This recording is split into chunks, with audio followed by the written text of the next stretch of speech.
Madam Speaker, with your leave once again, I rise to lead the debate of and have read for the second time in this Honorable House the bill shortly entitled Vehicles and Road Traffic Amendment Bill 2025. Madam Speaker, I rise, as said before, to lead this debate.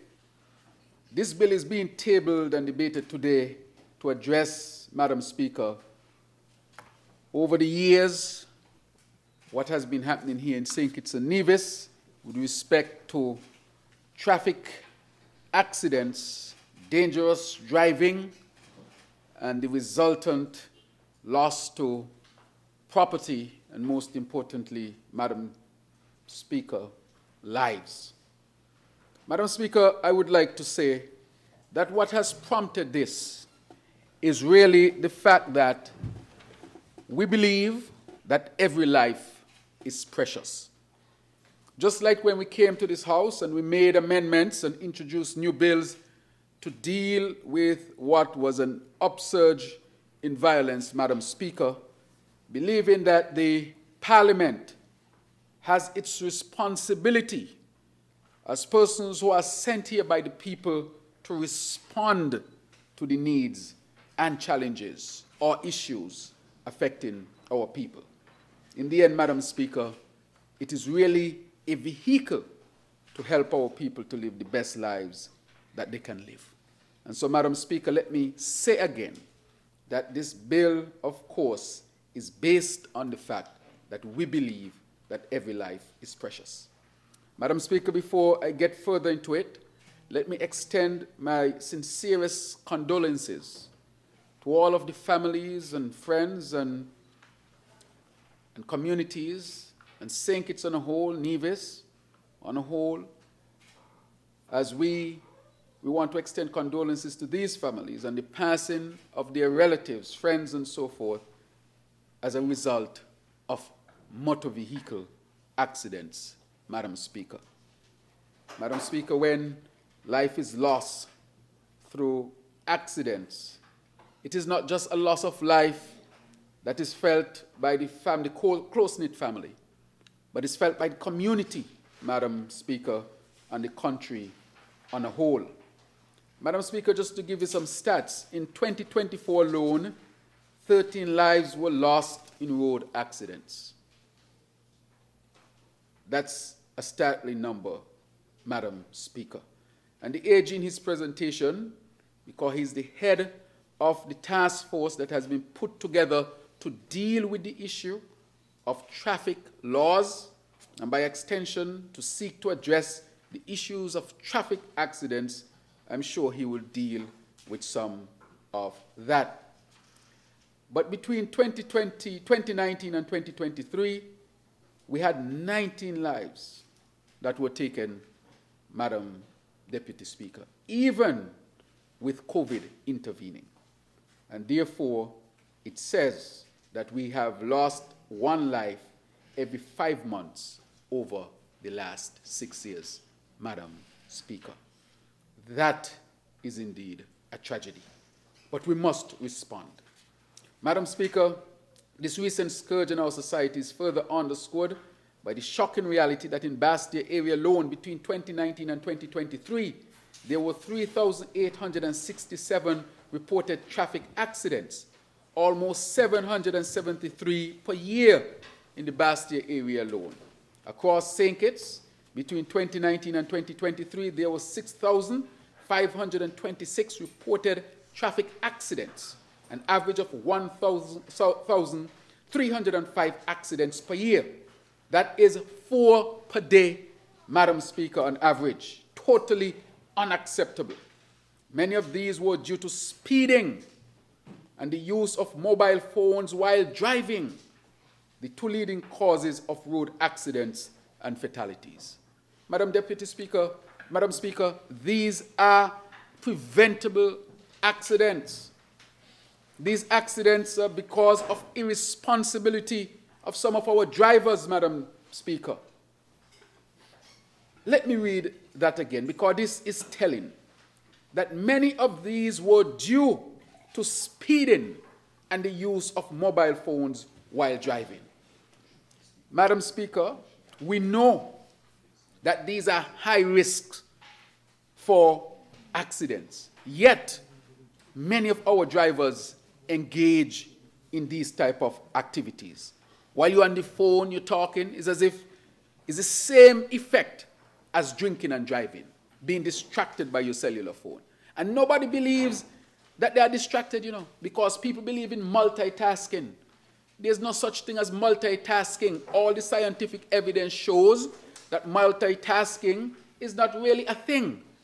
It is that you are doing multiple things at the same time, but nothing is really receiving the attention that it should. That is scientific, Madam Speaker.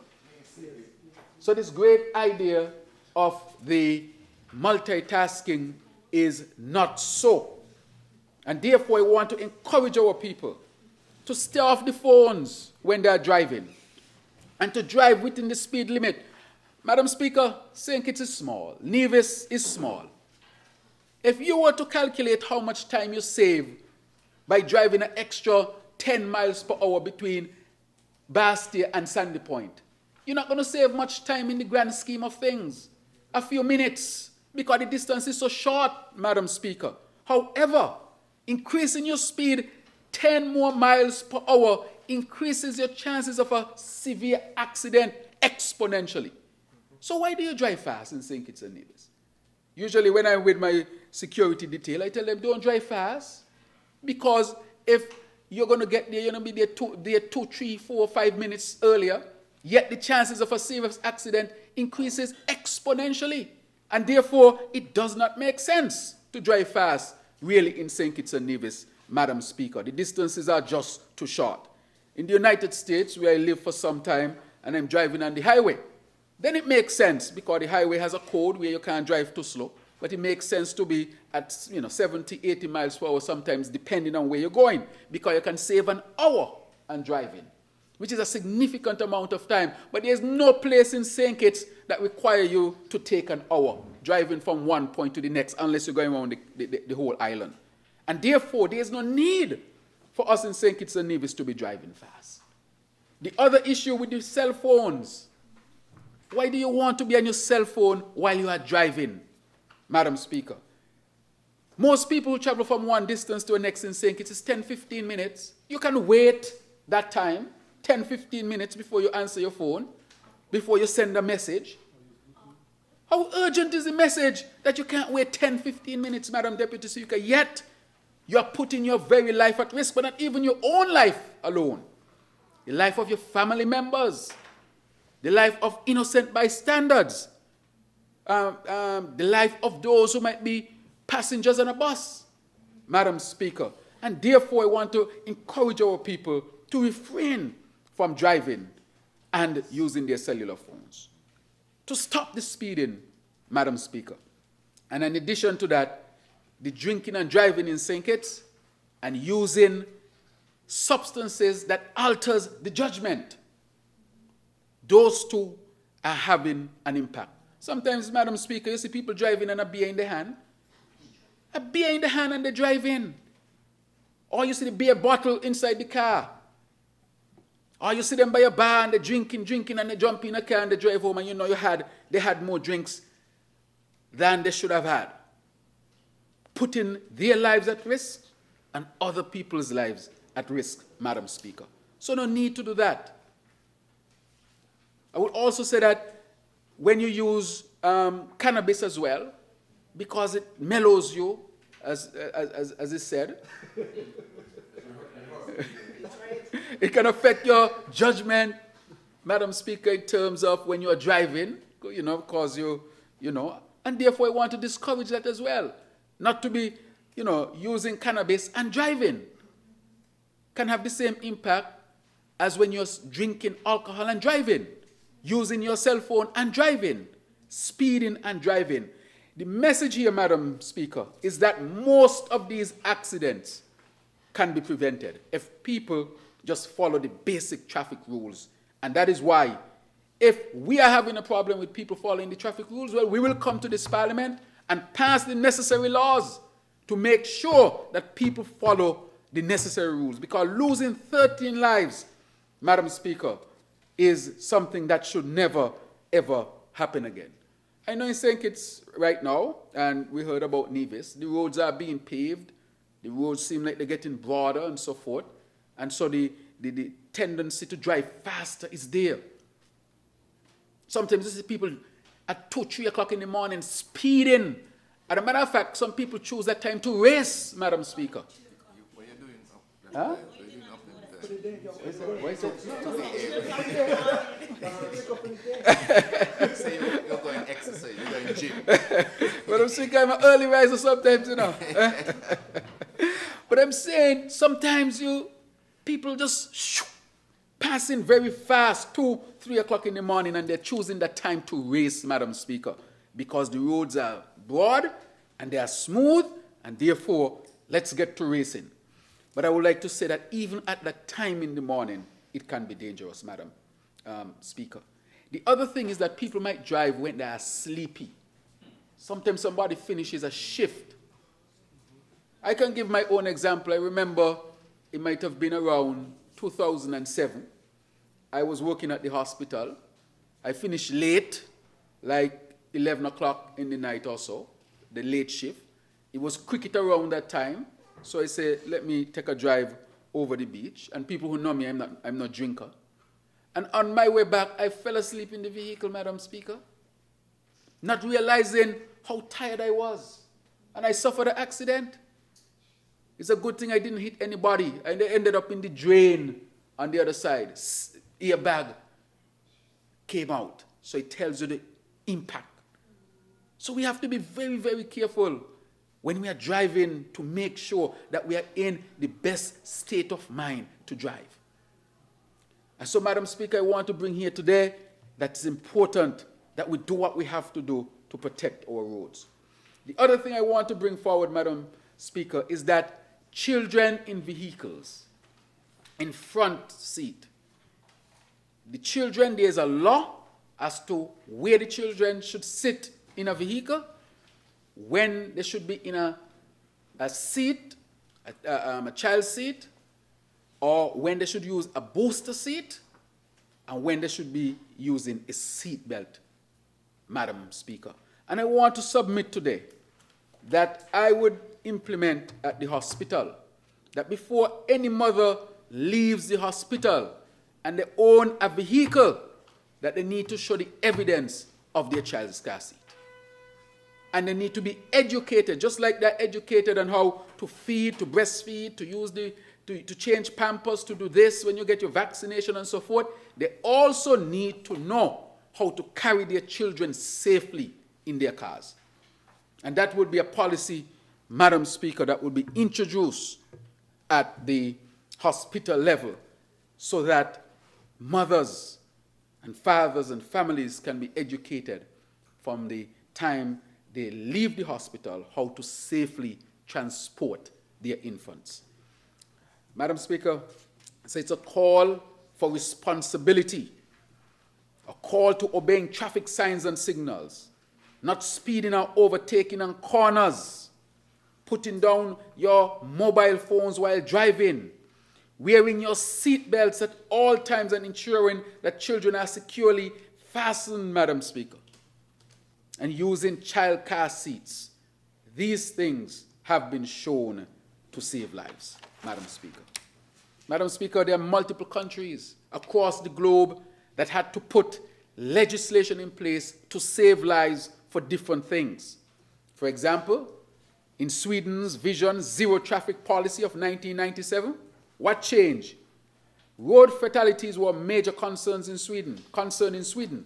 The government introduced Vision Zero policy, which included lower speed limits, strict DUI enforcement, and safer infrastructure. The result? Sweden reduced road deaths by over 50%, making it one of the safest countries for road users. Madam Speaker, they went to the parliament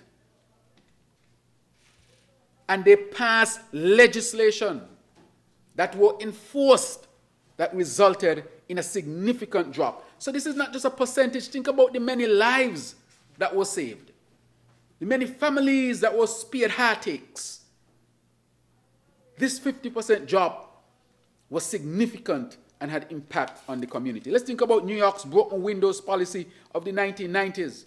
Crime rates in New York City were extremely high. Authorities began strictly enforcing minor offenses. And this leads to what we call, or what was recognized as a significant drop in violent crime in New York by 50% around that time, Madam Speaker, by enforcing these laws. Germany's strict recycling laws. South Korea's crackdown on drunk driving in 2018. Drunk driving was a major cause of accidents in South Korea. And Madam Speaker, they took action from a legislative standpoint. Passed laws, enforced laws, and they saw a significant drop in road accidents as a result of drunk driving. Madam Speaker, in UAE, road safety crackdown resulted in a 40% drop over a decade in accidents. The United Kingdom's ban on handheld mobile phone while driving in 2003 also saw positive results, Madam Speaker. And therefore, it means that the legislative avenue, our tool, should be used to protect our people and to save our people's lives. Because again, every life is precious, Madam Speaker. Madam Speaker, I want to thank the Attorney General again because he took leadership on this matter. And he didn't just take it. This was done last year, where a committee was formed, which he'll speak to take a number of measures. And what we have is what you call the Sustainable Road Safety Project and new measures, Madam Speaker. Madam Speaker, recognizing this national need for a change of driving culture, this government launched the Sustainable Road Safety Project in October of 2024, Madam Speaker. And through data analysis, public consultations, and strategic planning, this project has guided the reforms we are now implementing. So, Madam Speaker, this was done very prudently. It was done with consultation, and it was done in a committee or type of framework. This was done by the Sustainable Road Safety Project and new measures. Madam Speaker, what are we seeking with this? Because we have to respond. Madam Speaker, when you hear the lives that are lost because of this, it is hard. When you go to the funerals and you see the parents and the family members and the community, and you know that this could have been prevented, but it seems like some people are not following the traffic rules, and therefore we have to use the legislative avenue to make sure that we get people to comply, and this is also a means to deter those who would otherwise violate the traffic rules. So, Madam Speaker, this is what is being proposed. Reckless and dangerous driving fines have been increased to $6,000 to $8,000, with repeat offenders facing up to $20,000 in fines and imprisonment. We have to get serious, Madam Deputy Speaker, because a life lost will not come back until the appropriate time, according to the Holy Bible.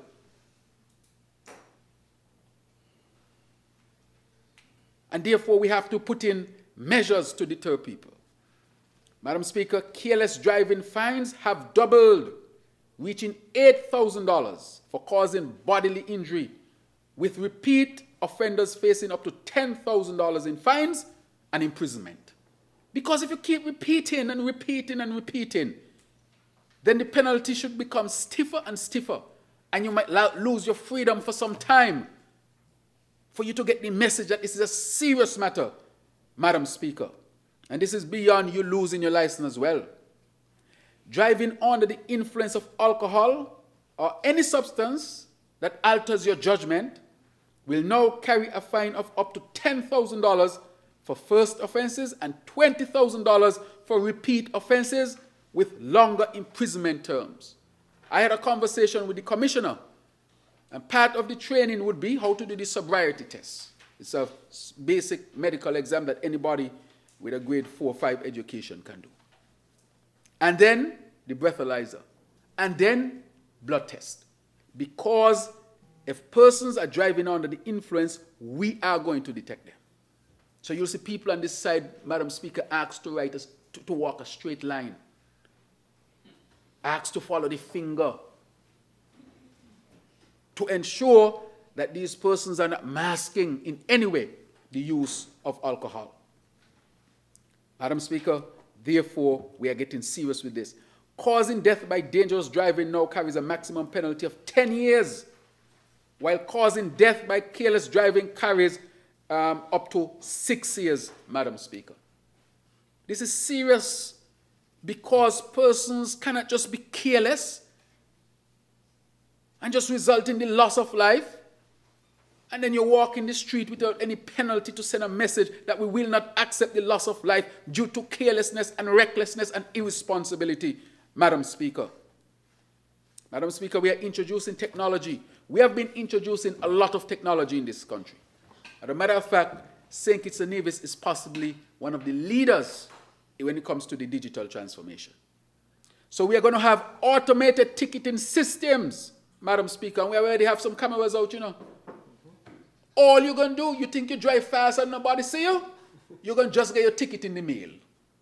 If you never get a mail, this is going to be one of the mails you get. Well, you're going to be like, well, I don't get mail. What is mail about? Only bills I don't get. What is mail about? Because you were caught 3 o'clock in the morning driving fast when you think nobody is seeing you, but we will see you. And you will get your ticket in the mail.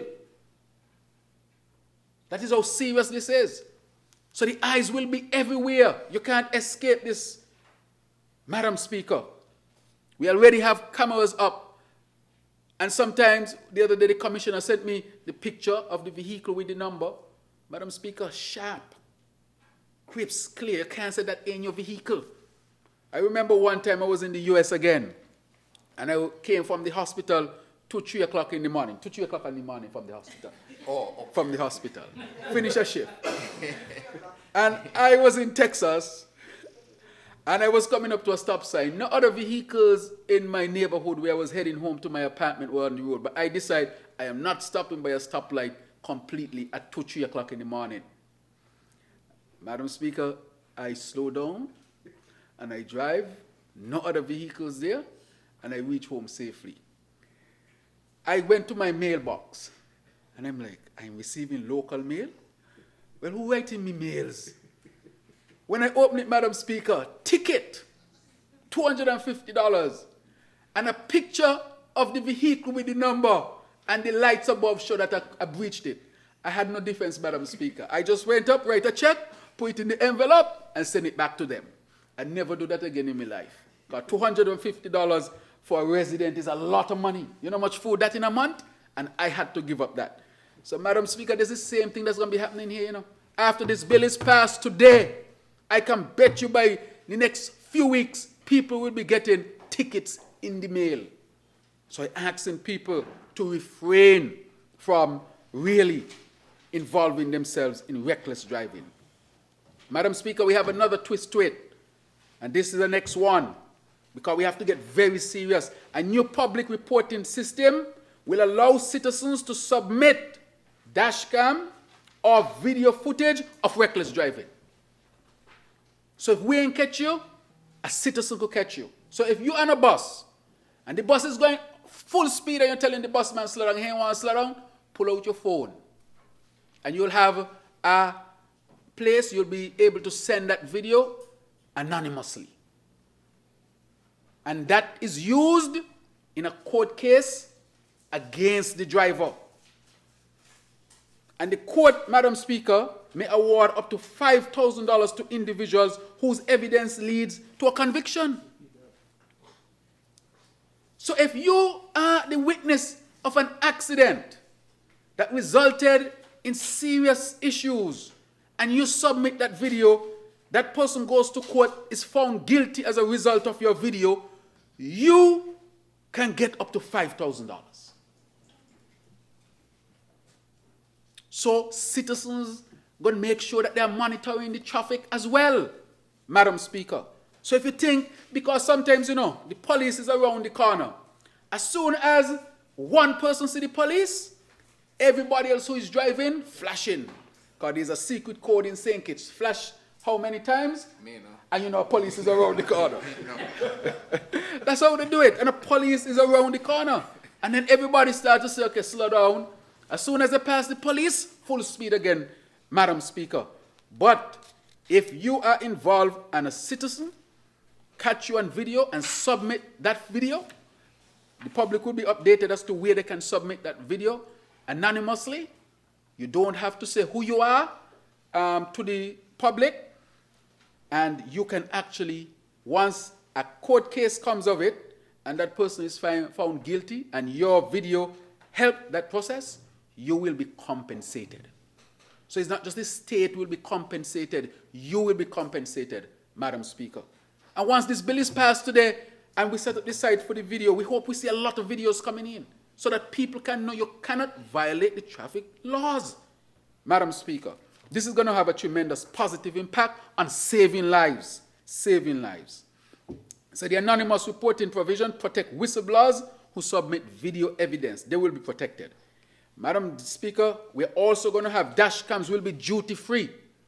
So if you want to bring in your dash cam, it will be duty-free, and it will make it easier for our citizens to install them and report dangerous drivers. What we are saying is that the government cannot do it alone. We need, see the dash cam there, Madam Speaker, they're showing a video of it. We need our people to be on top of this. When it comes to child car seats will be duty-free, Madam Speaker, duty-free, making them more affordable and therefore prevalent. They will be duty-free, Madam Speaker. And failure to use a child car seat in your car would result in a fine of up to $500. And really, at the hospital level, you are supposed to leave the hospital demonstrating that you know how to use a car seat and that you have a car seat.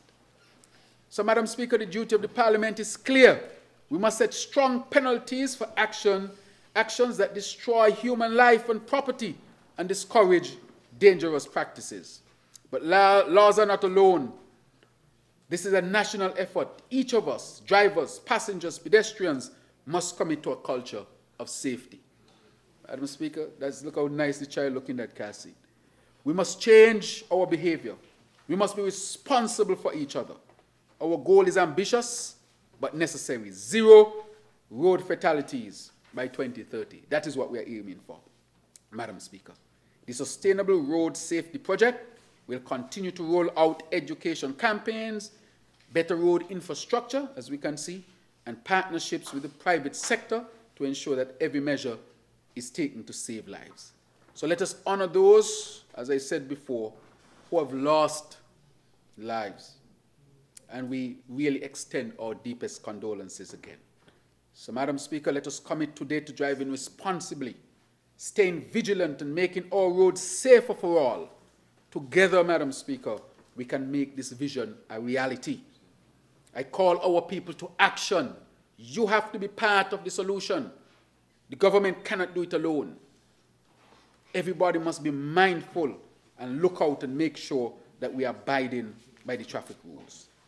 So this short but important amendment bill seeks to change our road cultures for better. Therefore, Madam Speaker, I wish this bill safe passage, and may our roads be safer, and may lives be saved as a result. Thank you, Madam Speaker.